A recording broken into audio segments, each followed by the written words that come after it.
안녕하십니까. 박진호 목사입니다. 이 시간에는 두 번째 시간 교사의 사랑과 인내에 대해서 배워보도록 하겠습니다. 어떤 사람이 꽃시장에 갔다고 합니다.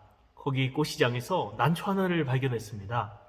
이 주인에게 이 난초 얼마 합니까? 속으로 한 10,000원 하겠지? 생각하면서 물어봤대요. 근데 주인이 하는 말이 300만 원이라는 것입니다. 그래서 깜짝 놀랐어요. 아니, 이 난초가 어떻게 300만 원입니까? 그러자 주인이 하는 말이 난초 키우는 것이 너무 어렵기 때문에 그렇다는 것입니다. 그래서 그러면 이 난초를 잘 키우기 위해서는 어떻게 해야 됩니까? 질문했다고 합니다. 거름을 잘 줘야 됩니까? 아니면 물을 잘 줘야 됩니까? 그때 주인이 하는 말이 사랑하면 됩니다. 그렇게 말하더라는 것입니다. 그렇습니다. 난초도 사랑해야 커더라라는 것입니다. 우리가 맡은 영혼들도 마찬가지입니다. 우리가 아이들을 잘 가르치고 또 자주 만나서 먹을 것도 사주고 다 중요하지만 가장 중요한 것이 그 영혼들을 사랑하는 것입니다. 그 영혼들을 사랑할 때에 그들의 신앙이 크게 되고 하나님 말씀이 받아들여지게 되고 그들의 마음이 열리게 되는 것입니다. 이 시간에는 바로 사랑과 인내에 대해서 배우고자 합니다. 먼저 교사의 사랑입니다. 우리가 교사의 직분을 잘 감당하기 위해서 우리는 누구를 사랑해야 될까요? 첫째로 주님을 사랑해야 됩니다. 예수님께서는 3번이나 주님을 부인한 베드로에게 찾아오셔서 3번이나 이 동일한 질문을 하셨습니다. 바로 내가 나를 사랑하느냐라는 질문이었습니다.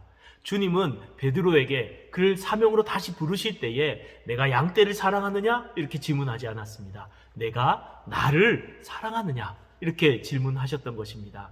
그렇습니다. 교사의 사명을 잘 감당하기 위해서는 주님을 사랑해야 됩니다. 그것이 가장 먼저 되는 순서입니다. 주님을 사랑할 때 아무도 나를 알아주지 않는다 할지라도 또 상처와 어려운 힘든 일이 있다 할지라도 끝까지 교사의 직분을 감당할 수 있는 것입니다. 묵묵히 주님을 위하여 교사의 길을 걸어갈 수 있는 것입니다. 이렇게 주님을 사랑하는 마음은 어떻게 생길까요? 그것은 주님께서 먼저 나를 사랑하셨다는 것을 깨닫는 것입니다. 나 같은 죄인을 주님이 얼마나 사랑하셨는가, 그것을 우리 가슴 깊이 깨닫게 될 때에 우리 안에 주님을 사랑하는 마음이 회복되는 것입니다. 나 같은 죄인을 위해서 아들을 주신 하나님의 사랑, 나 같은 죄인을 위해서 자신의 생명을 주신 예수님의 그 사랑을 우리 마음 깊이 뜨겁게 알게 될 때에 우리도 주님을 사랑하는 마음이 우리 안에 회복될 줄로 믿습니다. 그러므로 존 벤턴이란 목사님은 이렇게 말했습니다. 그리스도인들이 겪는 영적 문제는 대부분 하나님께서 그들을 사랑하신다는 사실을 확실히 모르고 있기 때문에 발생한다. 그렇습니다. 하나님이 나를 얼마나 사랑하고 계시는가, 얼마나 큰 은혜로 크신 사랑으로 주님의 나를 사랑하시는가, 그것을 알게 될 때에 우린 주님을 위해서 살아갈 수 있습니다. 우리 교사들도 주님을 위해서 살아갈 수 있고 주님을 위해서 헌신할 수 있고 주님을 위해서 묵묵하게 그 사명의 길을 걸어갈 수 있는 것입니다. 그러므로 교사로서 가장 중요한 것은 바로 주님을 사랑하는 것이고, 그것은 주님이 먼저 나를 사랑하셨다는 것을 알게 될 때에 우리 안에 뜨거운 주님을 향한 사랑과 헌신이 일어나게 되는 것입니다. 나폴레옹이 유배되어서 섬에 있을 때에 그가 깨달은 이야기를 한 적이 있습니다. 알렉산더 대왕, 사르마뉴 대제, 그리고 나는 이렇게 큰 제국을 건설했다. 그 제국은 힘에 의해서 세워졌다. 그러나 예수는 혼자서 무너지지 않는 영원한 제국을 건설하셨다. 그 비결은 무엇인가? 이제야 나는 깨달았다. 그것은 사랑이었다. 사랑이 그를 영원한 승자가 되게 하였다. 지금도 예수와 그의 나라를 위해서 목숨을 건 사람들이 수백만이나 되는데 나를 따르던 자들은 어디 있는가? 이렇게 이야기했다고 합니다. 그렇습니다. 우리가 주님을 사랑하게 될 때에 우리는 주님께서 맡기신 이 교사의 사명을 감당할 수 있는 것입니다. 교사의 길이 험난해도 그 길을 갈 수 있는 것입니다. 제가 목회자로 처음 부름받고 참 이 찬양이 마음에 와닿더라고요. 주께서 주신 동산에 땀 흘리고 씨를 뿌리고 내 모든 삶을 드리리. 내 사랑하는 내 주님께 비바람 앞을 가리고 내 육체는 쇠잔에 져도 내 모든 삶을 드리리. 내 사모하는 내 주님께. 그렇습니다. 우리가 주님을 사랑하게 될 때에 우리는 하나님께서 맡기신 이 교사의 직분을 끝까지 감당할 수 있을 줄 믿습니다. 사람들이 알아주지 않는다 할지라도, 그 일이 아무리 힘들다 할지라도 주님을 사랑하는 그 마음이 우리 안에 뜨거울 때에 우리는 교사의 직분을 감당할 수 있는 것입니다. 그러므로 우리는 주님을 사랑하는 그 사랑이 식어지지 않도록 해야 합니다. 이 세상을 사랑하게 되고 세상의 것들을 취하게 될수록 주님을 사랑하는 마음이 식어지지만, 십자가를 묵상하고 주님의 사랑을 깊이 묵상하게 될 때에 우리 안에 주님을 향한 뜨거운 사랑이 회복되고, 우리가 죄를 깊이 회개하게 될 때에 하나님을 향한 그 감격과 은혜가 우리 안에 뜨겁게 회복될 줄로 믿습니다. 이처럼 주님을 사랑하는 마음으로 교사의 직분을 감당하시기를 바랍니다. 둘째로, 교사는 맡기신 영혼들을 사랑해야 됩니다. 빌립보서 1장 8절에 이렇게 말씀했습니다. 내가 예수 그리스도의 심장으로 너희 무리를 얼마나 사모하는지 하나님이 내 증인이시라. 사도 바울은 빌립보 교회를 향해서 내 심장으로 너희를 사랑한다, 그렇게 말하면서 하나님이 내 증인이시다 라고 말할 정도로 영혼들을 뜨겁게 사랑한 사람이 바로 사도 바울이었습니다. 마찬가지로 교사들도 주님의 마음으로 영혼들을 사랑할 수 있는 그런 교사들이 되어야 될 줄로 믿습니다. 우리 주님께서는 그의 제자들이 부족하다 할지라도, 허물이 많다 할지라도, 연약하다 할지라도 그들을 사랑하시되 끝까지 사랑하셨습니다. 우리도 우리에게 맡겨진 영혼들을 주님의 그 마음을 가지고 사랑할 수 있는 교사들이 되기를 바랍니다. 우리가 아이들을 가르친다 할지라도 사랑이 없으면 그들이 마음을 열지 않고 우리의 가르침을 받지 않고 변화되지도 않습니다. 우리가 주님이 자신의 생명을 내어주셔서 제자들을 사랑하신 것처럼, 우리를 사랑하신 것처럼 우리도 우리 아이들을 주님이 사랑하신 그 사랑으로 사랑할 수 있기를 바랍니다. 그때 아이들의 마음이 열리고 하나님의 말씀이 그들 안에 들어가게 될 줄로 믿습니다.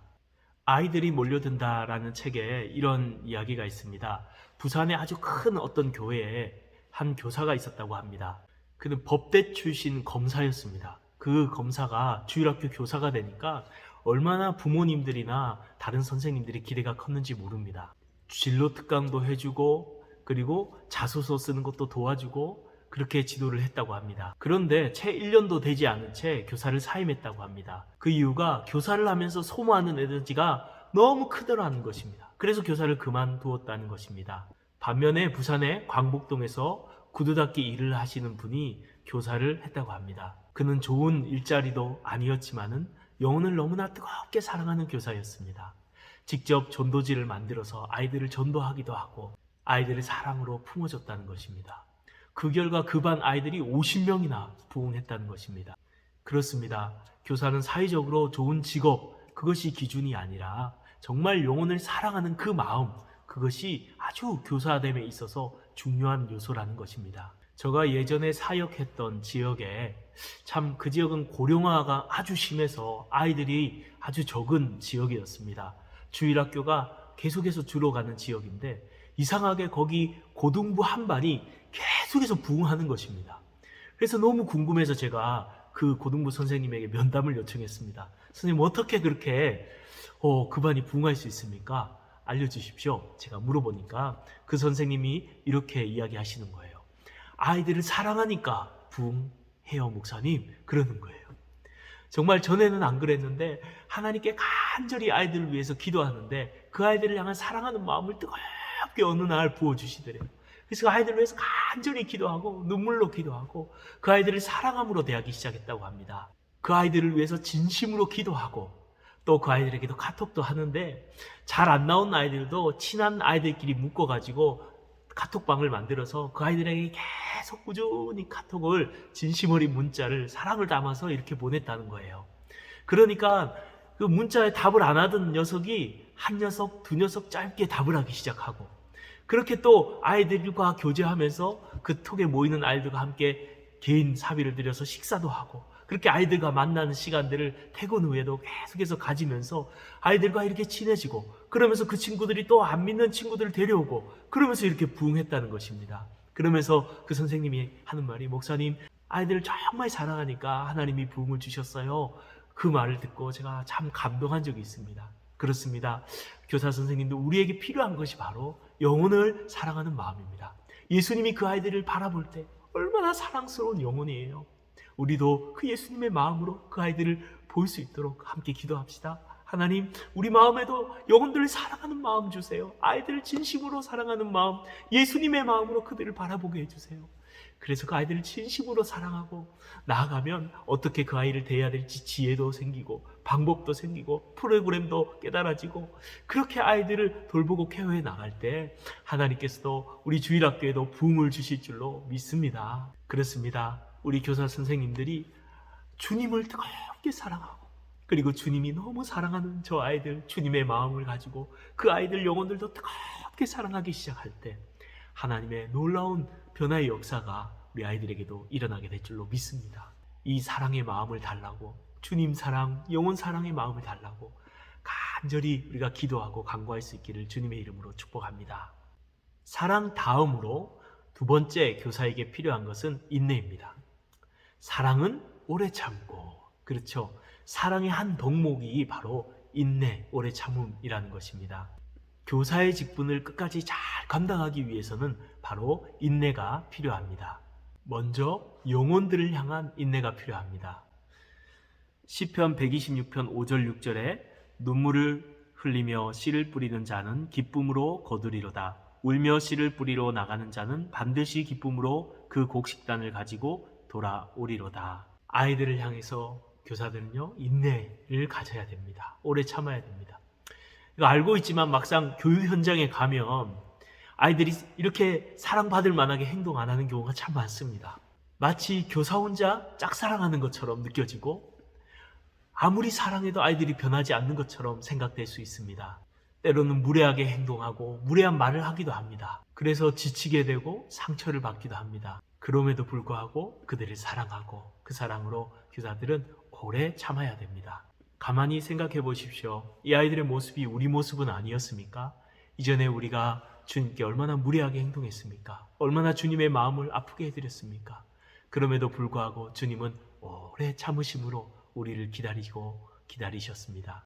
그러므로 우리도 아이들에게 오래 참고 인내해야 됩니다. 주님께서 십자가에 달리시기 전날 밤, 주님이 붙잡혔을 때 제자들은 주님을 다 버리고 달아났습니다. 배신했습니다. 베드로는 심지어 주님을 모른다고 3번까지 부인했습니다. 그러나 주님은 그들에 대해서 오래 참으셨습니다. 인내하셨습니다. 도리어 그들에게 찾아가셔서 떡을 구워주시고 생선을 구워주시면서 끝까지 그들을 사랑으로 끌어안으셨습니다. 자기를 부인하고 버린 제자들을 다시 부르시고 다시 사명을 주시고 그렇게 오래 참으심으로 그들을 일으켜 세우셨습니다. 우리 교사들도 마찬가지입니다. 우리 아이들을 향해서 주님의 큰 사랑으로 주님이 우리를 향해 오래 참으셨듯이 그렇게 그들을 향해 오래 참음으로 기다리고 기다리며 그들의 믿음과 신앙이 변화되기를 기다려야 될 줄로 믿습니다. 종교개혁자 마틴 루터는 이런 말을 했다고 합니다. 만일 하나님께서 나에게 온 세계를 지배할 수 있는 권능을 주셨다면 나는 아마 2-3시간이나 지나지 못하여 이런 악한 세상을 때려 부셨을 것이다. 그러나 하나님께서는 그렇게 하지 않으신다. 그냥 참으신다. 왜 그런가? 바로 하나님은 사랑이기 때문이다. 그렇습니다. 하나님은 사랑이시기 때문에 오래 참으셨습니다. 그러므로 조급한 마음, 성급한 마음을 내려놓고 눈물로 씨를 뿌리면서 그 아이들을 사랑으로 인내로 기다려야 될 줄로 믿습니다. 씨를 뿌리고 물을 주는 것은 우리의 역할이지만 자라게 하는 것은 하나님의 역할입니다. 우리가 그들을 자라게 할 수 있는 것이 아닙니다. 우리는 눈물로 씨를 뿌리는 것이, 물을 주는 것이 우리의 일이고 하나님께서 하나님의 때에 그 아이들을 만나시고 변화시키고 자라게 하실 줄로 믿습니다. 중국 제나라에 성질 급한 농부가 살았다고 합니다. 이 농부가 벼를 심었는데 빨리 안 자라는 거예요. 그래서 어떻게 했냐면은 벼를 붙잡고 쭉 당겼다고 합니다. 전부 쭉쭉쭉 당기니까 뿌리가 살짝 뽑혀가지고 키가 좀 커 보이더라는 겁니다. 그런데 어떻게 됐을까요? 더 이상 자라지 않더라는 겁니다. 그리고 결국엔 다 말라 죽었다는 것입니다. 그렇습니다. 벼가 자랐는데도 인내가 필요합니다. 우리의 영혼들이 주님을 만나고 변화되고 자랄 때까지 교사들의 눈물과 땀과 수고와 인내가 필요한 줄로 믿습니다. 이정현 목사님이 쓴 교사 베이직이라는 책에 이런 이야기가 있습니다. 일진들 그리고 이렇게 말씀 피우는 녀석들만 모아가지고 그들에게 하나님 말씀을 가르치고 그들과 만나고 그들을 돌보는 사역을 했다고 합니다. 그래서 그 아이들의 별명이 이정현의 12제자였다고 합니다. 그런데 그 중에 한 녀석이 불법 아르바이트를 하고 교회를 안 나오는 거예요. 그래서 목사님이 불법 아르바이트 그만두고 빨리 교회 나오너라 이렇게 문자를 보내니까 그 아이가 답이 어떻게 왔냐면 입에 담을 수 없는 욕들을 막 그 문자로 톡으로 보내더라는 겁니다. 설교하기 5분 전에 얼마나 불쾌했겠습니까? 심지어 그 내용은 어린 놈한테 욕 먹으니까 좋냐? 나중에 너 대가리 갈기로 간다 이런 내용이 있는 거예요. 얼마나 불쾌하고 기분이 나빴을까요?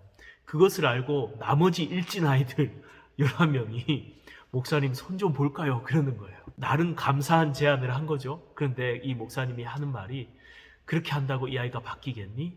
라고 이야기했다고 합니다. 그리고 참고 넘어갔습니다. 인내했습니다. 시간이 한참 지나고 또 수련회 기간이 되어서 그 말 안 들었던 목사님에게 욕을 했던 애도 수련회에 참석했습니다. 그리고 수련회가 끝나고 이 롤링 페이퍼를 썼는데 그 목사님이 욕한 아이의 글도 있더라는 것입니다. 가만히 읽어보니까 이렇게 기록되어 있었습니다. 지금까지 저는 목사님께 무례한 행동을 많이 했지만 목사님께서 제게 다 좋아질 거야 등등 저에게 좋은 말씀만 해주셨습니다. 이번 여름 수련회 때 다른 일진 형들한테 다 들었습니다. 제가 저번에 목사님에게 심한 욕을 했을 때 그 일진 형들이 절 엄청 혼내려다가 목사님께서 그 형에게 이 아이는 내가 제자로 키울 것이다 라고 말을 했다고 들었습니다. 목사님 많이 죄송하고 존경스럽습니다. 저도 잘 커서 진정한 제자가 되겠습니다. 목사님이 이 글을 보고 막 눈물이 나서 울었다고 해요. 그렇습니다. 우리가 아이들을 대하다 보면은 참 마음 아프게 하고 무례하게 하는 아이들이 있어요. 그래도 끝까지 눈물로 그 아이를 위해 기도하면서 인내하고 오래 참을 때 하나님의 때가 됐을 때 그 아이가 변화되어서 돌아오는 역사가 있을 줄로 믿습니다. 누군가의 눈물, 누군가의 수고, 누군가의 이 인내를 통해서 그 아이가 자라고 열매 맺게 되는 것이죠. 사랑하는 교사 선생님들, 참 인내하기가 쉽지 않지만 영혼들을 향해서 변화되지 않는다 할지라도 오랫동안 주님이 우리를 위해 인내하셨듯이 그 아이들을 위해서 인내의 눈물과 기도의 씨를 심으시기를 주님의 이름으로 축복합니다. 교사 베이직이란 책에 보면은 이런 이야기도 있습니다. 어떤 목사님께서 서울의 모 대학에 노방 전도를 간 겁니다. 근데 전도가 얼마나 힘듭니까? 다 복음을 거절하고 아무도 안 믿는데 한 청년을 딱 만났는데 복음을 너무 잘 듣더라는 거예요. 그리고 예수님을 믿겠다고 고백하는 거예요. 그리고 영접 기도까지 하고 나서 그 청년이 하는 말이 형님, 제가 사실 이 예수님을 믿은 거는 제가 예전에 교회를 3번 갔는데 그 3번 갔을 때 그 교회 선생님들이 형하고 똑같은 이 예수님 이야기를 해줬어요. 그 이야기가 막 생각나면서 예수님 믿어야겠다 이런 마음이 들어서 예수님을 믿었다고 그렇게 이야기하는 것입니다. 그렇습니다.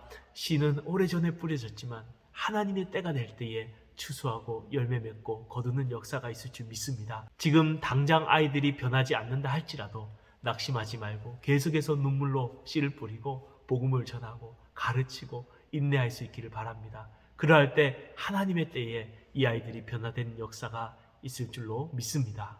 우리는 아이들을 향해서 인내할 뿐 아니라 우리 자신을 향해서도 인내해야 됩니다. 사도 바울은 디모데전서 1장 16절에 이렇게 이야기했습니다. 그러나 내가 긍휼을 입은 까닭은 예수 그리스도께서 내게 먼저 일체 오래 참으심을 보이사 후에 주를 믿어 영생 얻는 자들에게 본이 되게 하려 하심이라. 그렇습니다. 사도 바울은 박해자였습니다. 자기가 생각해도 자기는 구원받을 자격도 사도로 부름받을 자격도 아무 자격이 없는 자인데 주님이 나 같은 죄인을 오래 참아주심으로 인내하심을 통해서 나를 때가 되어 구원하시고 사도로 불러주시고 이 모든 것이 하나님의 은혜고 주님이 나를 오래 참아주신 그 인내와 사랑 때문이다 라고 이렇게 바울은 고백하고 있습니다. 그렇습니다. 바울만 그럴까요? 주님은 우리도 오래 참고 계십니다. 연약함이 많고 때로 맨날 넘어지고 또 짓던 죄 또 짓고 또 우리 가족도 제대로 구원 못하고 자녀도 신앙으로 인도하지 못하고 부모님도 인도하지 못하고 너무 부족하기만 한 내가 어떻게 교사를 할 수 있을까? 내가 나를 못 참아 하는데 한 가지 기억하시기 바랍니다. 우리가 대단해서 교사로 부른 게 아니라 하나님 은혜로 부름 받았고 주님께서 우리를 오래 참고 계셔요. 왜요? 이 교사함을 통해서 아이들이 변화되는 것도 있지만 우리 자신을 변화시켜 주시려고요. 우리 자신을 훈련시키시고 변화시키시고 바꾸기 위해서 교사로 불러주신 것입니다. 이 교사를 해나감을 통해서 주님의 마음을 알게 되고 우리가 신앙이 더 자라고 성장하게 되는 것입니다. 그것을 위해서 하나님 우리를 교사로 부르시고 오래 참으심으로 우리 자신도 빚어가고 있다는 사실을 기억하시기 바랍니다.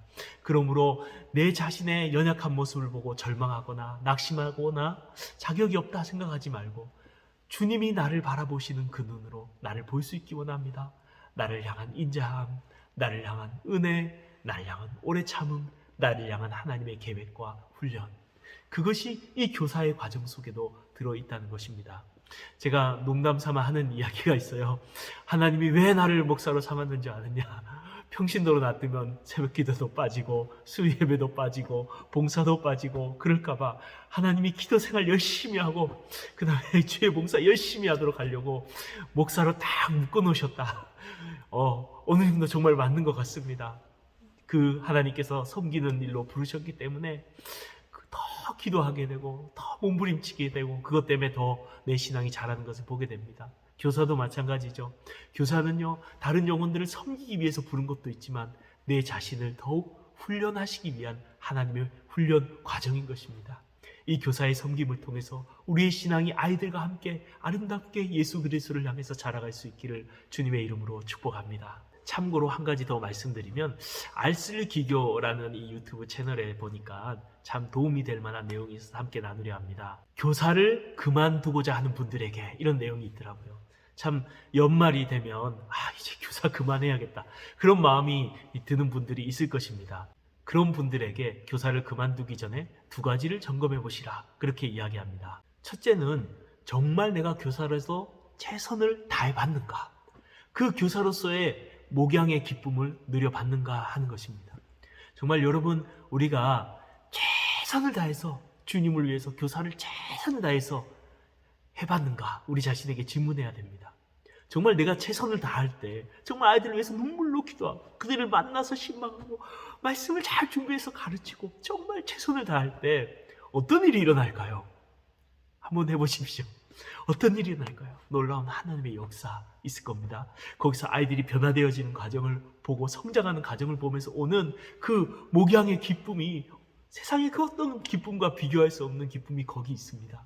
여러분, 이 기쁨을 꼭 한번 맛보시기 바랍니다. 정말 조금 하다가 대충 하다가 그만두는 게 아니라 최선을 다해서 사역을 해보고 거기서 오는 그 기쁨을 누릴 수 있기를 바랍니다. 두 번째 점검할 것은 나의 일 때문에 교사를 그만두려 하는가 아니면 주님의 일 때문에 교사를 그만두려 하는가입니다. 교사를 그만둘 때 많은 이유를 말합니다. 이제 임용고시를 준비해야 돼서 4학년이 되어서 이제 직장의 생활이 힘들어서 집안일이 바빠서 또 여러 일들을 해야 돼서 너무나 교사로 수고를 많이 하시고 또 얼마나 바쁘십니까? 그런데 이 결정을 내리기 전에 한 가지 점검해 보아야 될 것이 있습니다. 이 결정이 내 중심적인 생각에서 나왔는가 아니면 주님 중심적인 마음에서 나왔는가, 그것을 점검해 보아야 한다는 것입니다. 신앙생활은 계속해서 내가 아닌 주님을 바라보는 그런 훈련입니다. 내 중심적인 마음과 생각으로 결정을 하는 게 아니라 주님 중심적인 생각과 마음으로 우리는 결정을 해야 됩니다. 내 중심적인 생각으로 교사를 그만두려 한다는 것은 잘못된 것이죠. 정말 주님 중심적인 생각에서 우리가 이 결정을 할 수 있기 바랍니다. 한국교회가 무너져가는 이 어려운 때에 우리를 교사로 부르신 그 부르심에 응답해서 정말 우리가 맡기신 영혼들을 잘 돌아보고 뿐만 아니라 맡겨주신 우리의 개인적인 삶도 잘 살아갈 수 있는 그런 교사들이 되기를 주님의 이름으로 축복합니다. 지금까지 교사의 사랑과 인내에 대해서 살펴봤습니다. 우리 교사 선생님들 주님을 더 사랑하시고 영혼들을 더 사랑할 수 있기를 바랍니다. 그래야 교사의 직분을 잘 감당할 수 있습니다. 아이들이 속히 변하지 않는다도 낙심하지 말고 주님이 우리를 향해 오래 참아주셨듯이 그렇게 영혼들을 향해서 오래 참고 또한 우리 자신의 연약함을 놓고도 오래 참으면서 아이들과 함께 사랑 가운데 아름답게 성장해가는 우리 교사 선생님들이 되시기를 주님의 이름으로 축복합니다. 수고하셨습니다.